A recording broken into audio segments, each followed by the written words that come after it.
तो दोस्तों आज मैं एक्सप्लेन करने वाला हूँ प्राइम वीडियो पर रिलीज हुई एक Tamil language horror thriller movie को, जिसका नाम है करुंकाप्पियम, जिसको इंग्लिश में ब्लैक नोवेल भी कहा जाता है। मूवी की शुरुआत में हम कार्तिका नाम की एक लड़की को देखते हैं जिसे मिलने उसकी फ्रेंड आई हुई थी। प्रिया आते ही कार्तिका से पूछती है कि अब वो कैसा फील कर रही है, क्योंकि हाल ही में कार्तिका का ब्रेकअप हुआ था जिस वजह से वो काफी उदास रहा करती थी और ये पैंडेमिक का समय होता है, इसलिए दोनों ज्यादा घर से बाहर नहीं निकल सकते थे। अब प्रिया कार्तिका को इन सब चीजों को भूलने का एक आइडिया देती है और कहती है कि उसे तो बुक पढ़ना वैसे ही पसंद है और अभी अभी प्रिया के भाई ने एक पुरानी लाइब्रेरी खरीदी है, तो वहाँ पर वो चले और जाकर पुरानी बुक्स पढ़े। ये सुनते ही कार्तिका बहुत खुश हो जाती है और अगले ही सीन में हम कार्तिका को उसी लाइब्रेरी में देखते हैं जहाँ पर पीछे से प्रिया का भाई आनंद आता है और वो बोलता है कि ये लाइब्रेरी 100 साल से भी पुरानी है। अब तभी कार्तिका लाइब्रेरी में पढ़ने के लिए एक फिक्शनल किताब ढूंढने लगती है क्योंकि उसे फिक्शन बहुत पसंद था और जल्दी ही उसको करुंकाप्पियम नाम की एक किताब मिल जाती है। करुंकाप्पियम या फिर ब्लैक नोवेल एक बड़ी सी फिक्शनल स्टोरी वाली किताब थी जिसमें कई सारी डरावनी कहानियां थी और देखने में ही वो किताब बहुत सालों पुरानी लग रही थी। एनीवेज अब कार्तिका उस किताब को ले लेती है और उसे पढ़ना शुरू कर देती है, जिसके स्टार्टिंग में ही बुक पर लिखा हुआ था कि मैं इस किताब को उन रहस्यों के लिए डेडिकेट करती हूँ जो कि इस जादुई दुनिया में है। कार्तिका अब किताब पढ़ना शुरू करती है और सबसे पहली कहानी का नाम होता है काली जुबान वाली औरत। तो कहानी की शुरुआत में हम मीरा नाम की एक लड़की को सीढ़ियों पर बैठकर रोता हुआ देखते हैं। तभी वहां पर शक्ति नाम का एक लड़का गुजरता है जो कि उसी बिल्डिंग में रहता था और पूछने पर मीरा शक्ति को बताती है कि उसने इस बिल्डिंग में रूम लिया था, लेकिन जब वो आज रहने के लिए यहाँ पर आई तो उसके लैंडलॉर्ड ने उसे रूम देने से मना कर दिया। इनफैक्ट उसने अपने दोस्त से भी पूछा कि क्या वो कुछ दिन उसके घर में रह सकती है, लेकिन वहां भी उसे निराशा ही हाथ लगी। इतना कहकर मीरा दुखी हो जाती है और तभी शक्ति ये कहता है कि वो अकेला ही रहता है और वो चाहे तो उसके साथ पेंडेमिक एंड होने तक रह सकती है, जिसके बाद में वो खुश हो जाती है और शक्ति की बात मान लेती है। मीरा अब अपना पूरा सामान लेकर शक्ति के घर में चली जाती है, जिसके बाद ये सीन यहीं पर कट होता है। अब अगली सुबह हम मीरा को देखते हैं जो कि सो के उठी थी और वो शक्ति से बात करने जाती है, जहाँ पर वो उसको बताता है कि हमारी बिल्डिंग के अंदर B13 फ्लैट के ओनर की मौत हो गई है और वो भी उसकी वाइफ ने ही उसको मारा है। वो आगे बताता है कि हस्बैंड वाइफ में झगड़ा चल रहा था, जिसके अंदर वाइफ ने गुस्से में आकर रोलिंग पिन से हस्बैंड के सर पर मार दिया, जिससे उसके सर के 2 टुकड़े हो गए। अब ये बात सुनते ही मीरा पूरी तरह से शॉक्ड हो जाती है क्योंकि B13 फ्लैट का ओनर ही उसका लैंडलॉर्ड था जिसने उसे कल घर देने से मना कर दिया और जाते हुए मीरा ने उसे गुस्से में ये कहा था कि उसकी मौत हो जाएगी और उसके सर के 2 टुकड़े हो जाएंगे, जो कि आज बिल्कुल वैसा ही हुआ है। मीरा ये बात शक्ति को बताती है जिस पर वो हंसने लगता है और कहता है कि ये बस एक कोइंसिडेंस है, लेकिन मीरा इस पर बहुत श्योर थी, इसलिए दोनों इसे एक बार टेस्ट करने का फैसला कर लेते हैं। कुछ ही समय के बाद में उनके घर पर एक डिलीवरी बॉय आता है जिसे मीरा को कुछ कर्ज करना था, जिसके बाद में वो दोनों ये देखते हैं कि क्या सच में मीरा का कर्ज काम करता है या फिर नहीं। लेकिन वो डिलीवरी बॉय पूरी तरह सेफ्टी से पार्सल देकर वहां से निकल जाता है और मीरा शक्ति से कहती है कि उसे उस पर दया आ गई थी, इसलिए उसने उसे कर्ज नहीं दिया। शक्ति इस बात पर मुस्कुराने लगता है और उसको लगता है कि मीरा बस मजाक करती है। खैर अब अगले दिन जब मीरा घर पर अकेली होती है तब वो घर से बाहर जाने की कोशिश करती है, लेकिन उसे पता चलता है कि मेन डोर को बाहर से लॉक कर दिया गया है, जो कि मोस्ट प्रोबेबली शक्ति ने ही किया होगा। कुछ ही देर के बाद में वो घर आ जाता है और मीरा पूछती है कि उसने मेन डोर को क्यों लॉक किया, जिस पर शक्ति कहता है कि उसने गलती से लॉक कर दिया होगा और अगली बार से ऐसा नहीं होगा। अब रात का सीन दिखाया जाता है जहां पर कुछ अजीब आवाजों की वजह से मीरा की आधी रात में ही नींद खुल जाती है और जब वो रूम से बाहर देखती है तो उसे शक्ति किसी आदमी की बॉडी अपने रूम में ले जाते हुए दिखाई देता है, जिसे देखकर मीरा डर से कांप जाती है। अगले दिन अब शक्ति जब घर पर नहीं होता तो मीरा उसके रूम में जाती है और ढूंढने पर उसे उसके रूम के अंदर 2 जनों की बॉडी मिलती है, जिससे कि वो बहुत बुरी तरह से डर जाती है और यहाँ पर शक्ति ने उनको बहुत बुरी तरह से मारा था। मीरा यहाँ पर समझ जाती है कि शक्ति असल में एक सीरियल साइकोपैथ है। तभी वहां पर शक्ति भी आ जाता है और मीरा ऐसे नाटक करती है कि जैसे उसे उन बॉडीज के बारे में कुछ पता ही ना हो। मीरा अब जल्दी से जल्दी इस घर से निकलना चाहती थी और मौका देखकर वो भागने की कोशिश भी करती है, लेकिन तभी शक्ति उसको पकड़ लेता है और उसे बहुत बुरी तरह मारता है और उसको चेयर से बांध देता है। शक्ति अब पूरी तरह से अपने सीरियल किलर वाले लुक में आ गया था और वो मीरा के सामने ही उन बॉडीज को पागलों की तरह बार बार स्टैब कर रहा था। तभी बाहर से कुछ आवाजें आती हैं और शक्ति हॉल में आ जाता है, जहाँ पर उसे अपने आप एक चेयर मूव करते हुए दिखाई देती है और कुछ ही देर के बाद में उसे वही बॉडी जिंदा दिखाई देती हैं जिसे उसने मारा था। शक्ति इस चीज से बहुत घबरा जाता है और उसे तब उसके दोस्त का वीडियो कॉल आता है, जिसे शक्ति मीरा के बारे में बताता है और जब उसका दोस्त मीरा के फेसबुक आईडी को सर्च करता है तब उसको पता चलता है कि असल में मीरा की मौत तो 5 साल पहले ही हो गई थी। जी हाँ, यानी कि वो जिंदा नहीं बल्कि एक आत्मा है। अब ये सब जानकर इस सीरियल किलर शक्ति के अंदर बहुत डर बैठ जाता है, यानी कि उसने अब पहली बार डर का सामना किया था और तभी उसके ऊपर एक स्पिरिट अटैक कर देती है जिससे शक्ति डर कर वहीं गिर जाता है और तभी हम शक्ति के पीछे मीरा की आत्मा को देख पाते हैं, जिसके साथ सीन यहीं पर कट हो जाता है। अगले सीन में हम मीरा को अपना सामान लेकर वहां पर सीढ़ी पर आता हुआ देखते हैं, यानी कि इसी आत्मा को, जहां पर थोड़ा मुस्कुराने के बाद में वो वापस से रोने लगती है, यानी कि उसने शक्ति को मार दिया था और अब वो अपने दूसरे शिकार की तलाश में थी। और इसी तरह से ये पहली वाली कहानी यहाँ पर खत्म हो जाती है। अब कहानी पढ़ने के बाद में कार्तिका प्रिया को कॉल लगाती है, लेकिन प्रिया किसी और से बात कर रही होती है, जिस वजह से कार्तिका उससे बात नहीं कर पाती, जिसके बाद में वो दूसरी कहानी की तरफ बढ़ती है। अब हमें एक लड़की को किसी के घर के बाहर नॉक करते हुए दिखाया जाता है, जिसके बाद घर से एक लड़की बाहर आती है जिसका नाम काजल था और काजल असल में एक फेमस फिटनेस इन्फ्लुएंसर होती है। तभी वो लड़का काजल से कहने लगता है कि वो भी एक यूट्यूबर है और वो उसके साथ वीडियो बनाना चाहता है और काफी इंसिस्ट करने के बाद काजल मान भी जाती है और लड़के को अंदर आने के लिए कहती है। अब हम काजल के लाइफस्टाइल को देख पाते हैं, जहां पर उसका काम पेंडेमिक के समय लोगों को लाइव फिटनेस टिप्स देना था और वो ऐसे ही रोज लाइव स्ट्रीम किया करती। तभी एक दिन काजल को लाइव स्ट्रीम करते हुए अपने घर में एक अनजान आदमी घूमते हुए दिखता है, जिससे काजल डर जाती है और स्ट्रीम बंद करके उस आदमी को ढूंढने चली जाती है। अब जैसे ही वो आदमी उसके सामने आता है तो वो काजल पर हमला कर देता है, पर हैरानी वाली बात तो ये होती है कि अगले ही पल वो आदमी काजल से दूर भी भागने लगता है। इसके बाद काजल एक ऑब्जेक्ट से उस आदमी के सर पर मारती है और उसे घसीट कर एक कमरे में ले जाती है, जिसके अंदर कई सारे आदमियों को काजल ने कैद कर रखा था। अब हम समझ पाते हैं कि काजल असल में एक साइको है जिसे आदमियों की उंगलियां खाना पसंद है, यानी कि उसके अंदर कैनिबलिस्टिक नेचर भी था, इसलिए उस कमरे में किसी भी आदमी की उंगलियां नहीं थी। वहीं पर हम उस यूट्यूबर लड़के को भी देख पाते हैं जो कि उस दिन वीडियो बनाने काजल के पास आया था, लेकिन उसने उसे भी कैद कर लिया। तभी काजल एक आदमी का हाथ लेती है और उसकी उंगलियां काटने लगती है, लेकिन उसी वक्त कोई काजल से मिलने आ जाता है और काजल जब बाहर जाकर देखती है तब वहां पर एक दूसरा यूट्यूबर लड़का था जिसे भी काजल के साथ वीडियो बनाने थे और काजल फिर उसे अंदर आने के लिए कह देती है, जिसके बाद ये वाली कहानी यहीं पर खत्म हो जाती है, यानी कि उस लड़के का भी सेम हाल होने वाला था। कहानी को पढ़ने के बाद में हमें कार्तिका को दिखाया जाता है जो कि इसको पढ़कर कुछ सोच रही थी, लेकिन तभी उसे लाइब्रेरी के कोने के अंदर एक आत्मा दिखती है। वो कुछ आगे सोचती कि उससे पहले ही उसे प्रिया का कॉल आ जाता है और कार्तिका उसे पढ़ी हुई दोनों कहानियों के बारे में बोलती है और उसको बताती है कि इस किताब में पेंडेमिक और अभी के प्राइम मिनिस्टर और भी कई चीजों के बारे में लिखा है। जिसके बाद प्रिया उस किताब के राइटर का नाम पूछती है, लेकिन राइटर का नाम मिट गया था, इसलिए कार्तिका उसे पढ़ नहीं पाती। अब प्रिया फिर कार्तिका से कहती है कि वो अपने भाई से इस किताब के राइटर का नाम पूछकर उसे कॉल करेगी। इसके बाद में कार्तिका फोन रख देती है और तीसरी कहानी की तरफ प्रस्थान करती है। इस कहानी के अंदर हम श्रुति और जेकब नाम के दो जनों को देखते हैं जो कि famous music composer Siddharth Abhimanyu को अपॉइंट करते हैं। जेकब को असल में अपनी मूवी के लिए म्यूजिक चाहिए था, जिसके लिए उसने एज अ सिंगर श्रुति और as a music composer Siddharth को चुना था।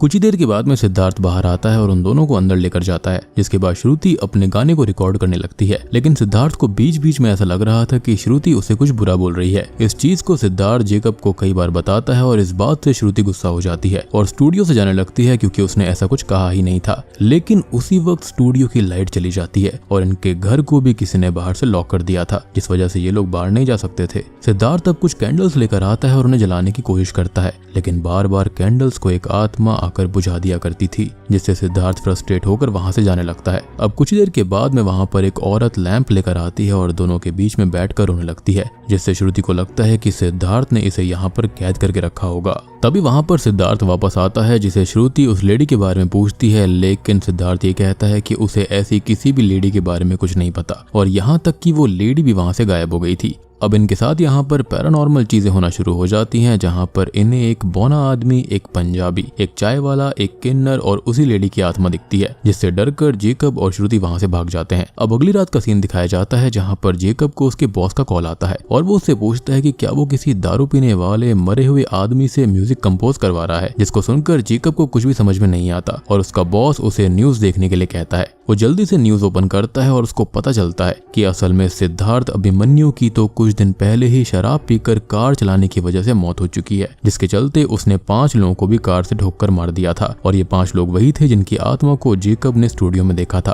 तभी जेकब को किसी का कॉल आने लगता है और देखने पर उसे पता चलता है कि ये कॉल सिद्धार्थ की ही होती है। जेकब की हिम्मत नहीं होती कि वो कॉल को पिकअप करे और तभी उसके रूम का दरवाजा अपने आप बंद हो जाता है, जिसके साथ ही कार्तिका तीसरी कहानी को भी पढ़कर खत्म कर देती है। कार्तिका को अब 100% किसी के लाइब्रेरी के अंदर होने का एहसास होता है और ढूंढने पर उसे वही हाथ में लैंप लेकर चलने वाली औरत दिखाई देती है जिसे कार्तिका ने स्टोरी के अंदर पढ़ा था। कार्तिका इस चीज से बहुत डर जाती है और वो जैसे ही अपने डेस्क के पास में आती है तो उसे वहाँ पर काजल की आत्मा दिखाई देती है जो कि अगले पल ही गायब हो गई थी। अब वो कहानियों के सारे कैरेक्टर्स के बारे में इंटरनेट के ऊपर रिसर्च करती है जिससे उसको पता चलता है कि ये सारे लोग असल में थे लेकिन इनकी बहुत समय पहले ही मौत हो चुकी है, यानी कि इसके अंदर लिखी हुई सारी कहानियां सच्ची थी। अब ये सब चीजें कार्तिका के लिए बहुत डरावनी थी लेकिन फिर भी वो चौथी कहानी को पढ़ने जाती है। अब चौथी कहानी होती है दो शराबी दोस्तों की। इन दोनों दोस्तों के नाम पंबू और सरवना होते हैं। इन दोनों को ही लॉकडाउन की वजह से बहुत समय से पीने के लिए नहीं मिला था, जिसके बाद ये दोनों ही एक लॉक्ड बार में जाते हैं जहां पर बियर की बॉटल्स देखकर दोनों खुशी से फूले नहीं समाते। उनको लगता है कि उनके हाथ खजाना लग गया। अब दोनों जल्दी से बियर पीने के लिए भागते हैं लेकिन तभी दोनों के साथ अजीब घटनाएं होने लगती हैं। कभी इनके सामने बिना सर वाला भूत आ जाता और कभी एक बड़ा सा वुडन बॉक्स। दोनों इस चीज से काफी डर जाते हैं और तब इनके सामने कुछ अजीब हरे से लोग आते हैं जिनकी एक लीडर भी थी जिसका नाम सराकलाया था। सराकलाया दोनों से कहती है कि वो लोग एलियंस हैं और लॉकडाउन की वजह से वो यहाँ से नहीं जा सकते।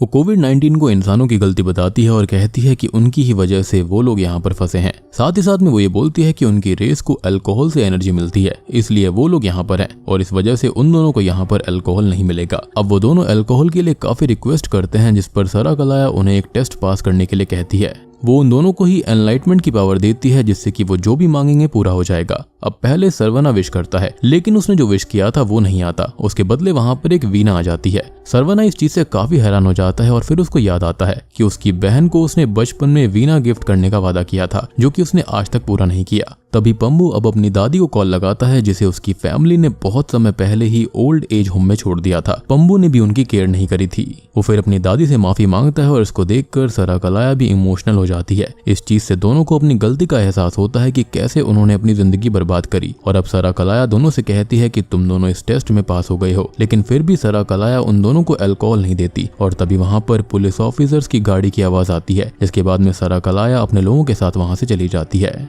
अब इस कहानी के खत्म होते ही यहाँ पर कार्तिका को सराकलाया और उसके लोग दिखते हैं। तब सराकलाया कार्तिका से कहती है कि सिर्फ उसकी ही वजह से वो लोग इधर हैं, यानी कि हो सकता है कि कहानियां पढ़ने की वजह से कहानियों के कैरेक्टर्स बाहर आ रहे हों। तभी कार्तिका आगे ना पढ़ने का फैसला ले लेती है लेकिन फिर वो अपना मन बदलकर वापस से पढ़ने के लिए बैठ जाती है और अब वो आखिरी कहानी की तरफ थी। कहानी की शुरुआत में हम एक गांव को देखते हैं जहां पर लोगों के बच्चे अपने आप ही गायब हो रहे थे। बस इतना ही नहीं था, वहां पर कोई रात में गांव के लोगों को भी मार रहा था और ऐसे ही आज रात कंदा नाम के एक आदमी को किसी ने मार दिया था। अब कहानी में आगे हम कार्तिका नाम की ही एक औरत को देखते हैं जो कि अपनी बेटी उमयल के साथ खेल रही होती है। तभी कार्तिका का देवर काशी वहां पर आ जाता है और वो बताता है कि भैया को मिलिट्री लीव मिल गई है और वो घर वापस आ रहे हैं। वो इस बात से बहुत खुश हो जाती है लेकिन तभी वो लोग देखते हैं कि गांव के सभी लोग कहीं पर भाग कर जा रहे हैं और वहां पर जाकर देखने पर सभी को कांदा की डेड बॉडी दिखती है। उसी वक्त वहां पर गांव का सरपंच भी होता है जिसे काशी इन सब मर्डर्स और बच्चों की किडनैपिंग के बारे में इन्वेस्टिगेट करने कहता है।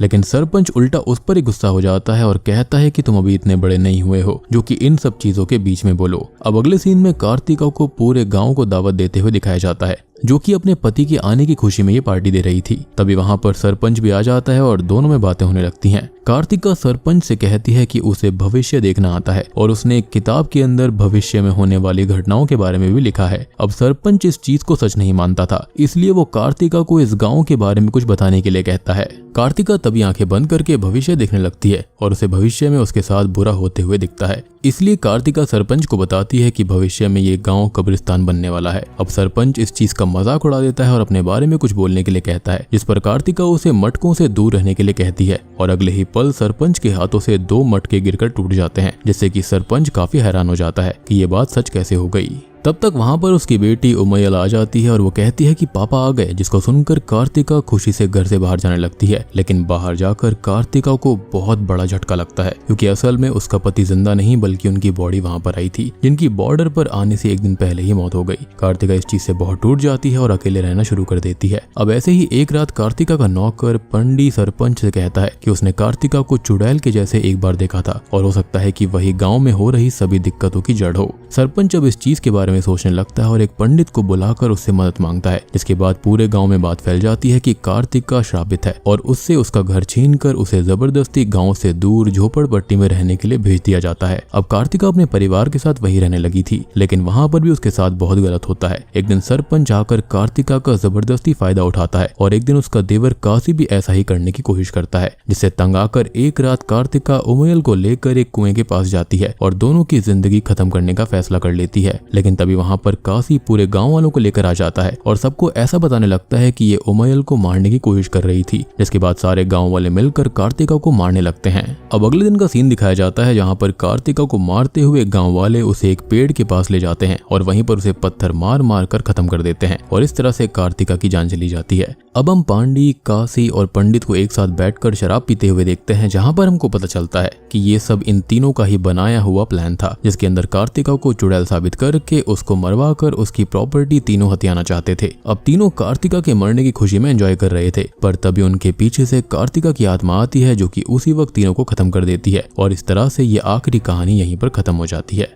तभी यहाँ पर कार्तिका, जो कि इस कहानी को पढ़ रही थी, उसे लाइब्रेरी में फिर से किसी के होने का एहसास होता है और इस बार उसे खुद कहानी वाली कार्तिका की आत्मा दिखती है, जिससे डर कर वो बुक लेकर अपने घर आ जाती है। अब घर पर कार्तिका ये सारी बातें प्रिया को बताती है और दोनों को तब हैरानी होती है जब इस बुक के राइटर का नाम उनको पता चलता है, जो कि उमयल कार्तिका था, जो कि उस आखिरी कहानी की औरत और उसकी लड़की का नाम था। और यहाँ तक कि प्रेजेंट टाइम वाली कार्तिका का फुल नेम भी उमयल कार्तिका ही था। प्रिया अब कार्तिका से ये बात भी कहती है कि उसका सिग्नेचर भी किताब वाली राइटर से मिलता है, तो हो सकता है कि शायद वो उस कहानी वाली कार्तिका का पुनर्जन्म होगा। और एक बात और कि गांव वाली कार्तिका को पहले से ही पता था कि उसके साथ में कुछ गलत होने वाला है और शायद से इसलिए उसने ये किताब पहले ही लिख दी होगी। इनफैक्ट शायद से वो ये भी जानती होगी कि उसका पुनर्जन्म होने वाला है और मेरे ख्याल से वो एज अ मीडियम काम करती होगी जिसको आत्मा भी दिखती थी। खैर, अब इस चीज को टेस्ट करने के लिए प्रिया उसे कुछ लिखने के लिए कहती है, जिस पर कार्तिका लिखती है कि उसे भूख लगी है और तभी किचन से स्ट्रेंजली कुकर की सीटी बज जाती है। लेकिन इस चीज को प्रिया बस एक कोइंसिडेंस बताती है और उसे कुछ और लिखने के लिए कहती है, जिस पर कार्तिका इस बार लिखती है कि एक सेंटा क्लॉज आकर मुझे मार दे। इतना लिखते ही उनके दरवाजे पर कोई जोरों से नॉक करने लगता है और दोनों की जान हलक में आ जाती है। उनको लगता है कि किलर आ गया, लेकिन दरवाजा खोलने पर दोनों देखते हैं कि वो तो आनंद है, जो कि प्रिया को लेने आया था। अब प्रिया इसके बाद आनंद के साथ चली जाती है और कार्तिका जैसे ही अपने घर को लॉक करती है तो उसे दूसरे रूम में एक सेंटा क्लॉज हाथ में एक लेकर खड़ा हुआ दिखता है, जो कि अगले ही पल कार्तिका की तरफ भागता है।